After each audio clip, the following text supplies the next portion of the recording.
Maria, a distant relation of Queen Annalise of Cainhurst, was an apprentice of Gehrman and disliked blood weapons.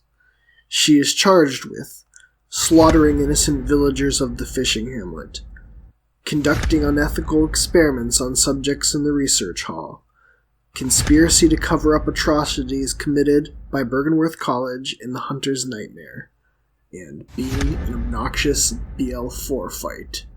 This is the trial of Lady Maria.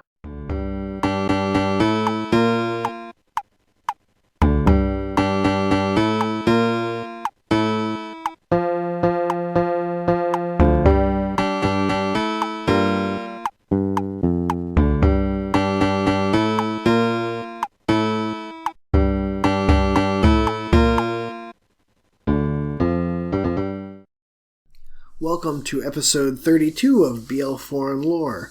I am Sean, your judge and executioner, and you get to be the jury today, as we look at evidence presented by some of our community's finest lore hunters. We will decide if Maria is guilty or innocent of the charges levied against her. So with that, let's jump in. Charge number 1, slaughtering villagers of the fishing hamlet. With the prosecution, we have Mitch L., who argues that Gehrman and his top apprentice Maria traveled to the fishing hamlet to investigate rumors of strange villagers in a washed-up Great One.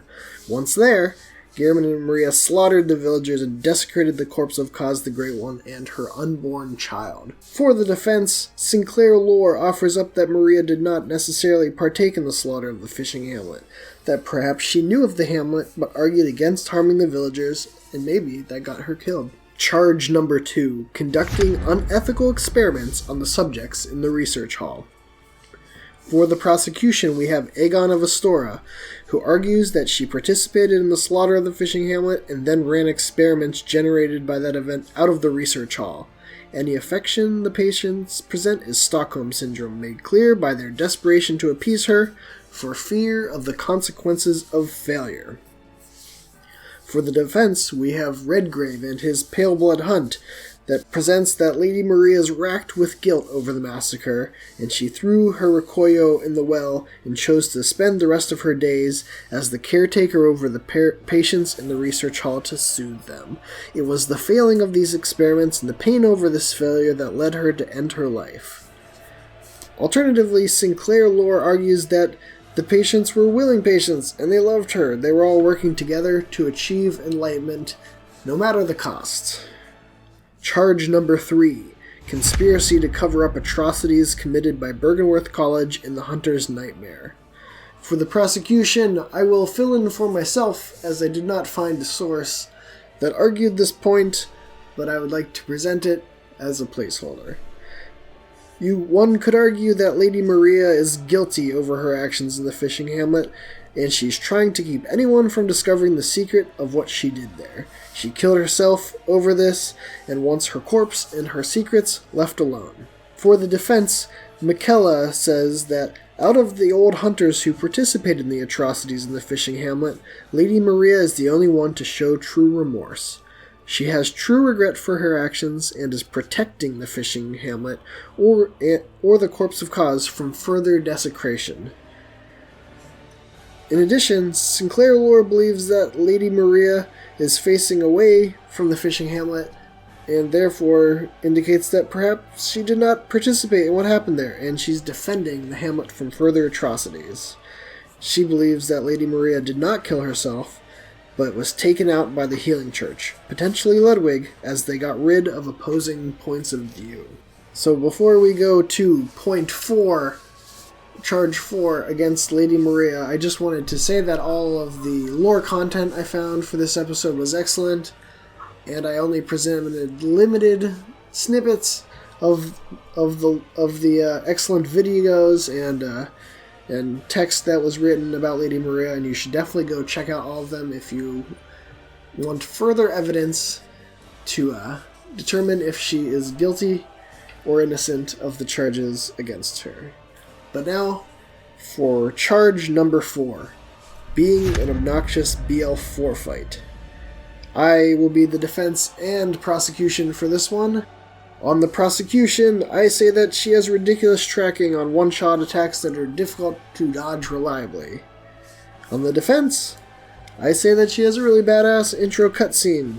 She has cool-looking moves and great music at any blood level. With that, let's take a look at my fight against Lady Maria at BL4. So here we have my successful attempt against Lady Maria at BL4. This is after a couple weeks of nightly attempts, a few hours, at least a few hours overall of work against her, as I almost got her on my third try, and then it took a long time to get back to that point. As I do beast blood paper and beast blood pellets and fire paper.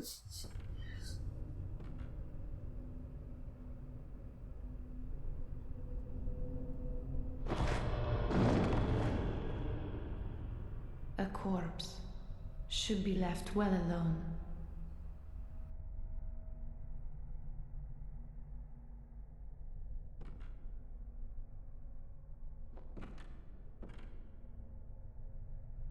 Oh, I know very well how the secrets beckon so sweetly.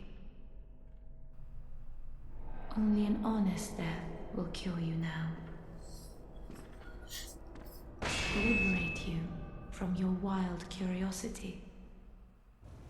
Okay, so the form of this fight is to dodge to her left side and R1, L1, L1, L1 will cancel her out of most, and then you have to dodge that attack, but mostly you can circle around her, and really one of the biggest challenges is just her not flitting away like that.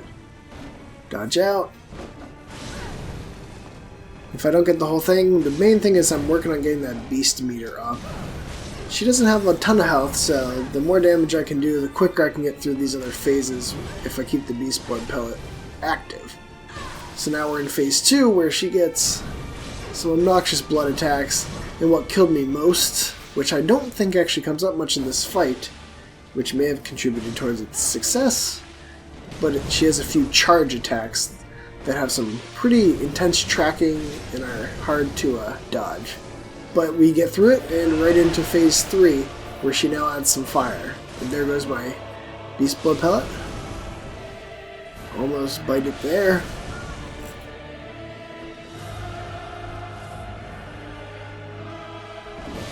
It's really the same strategy through all phases. You just have to watch out about the range, get underneath her for that one. I just try to stay near her.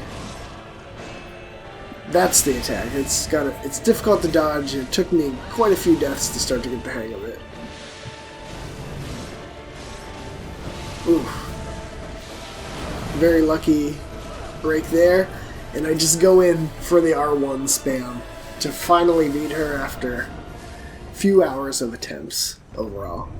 So, a pretty fun fight. You can see me getting excited running around here.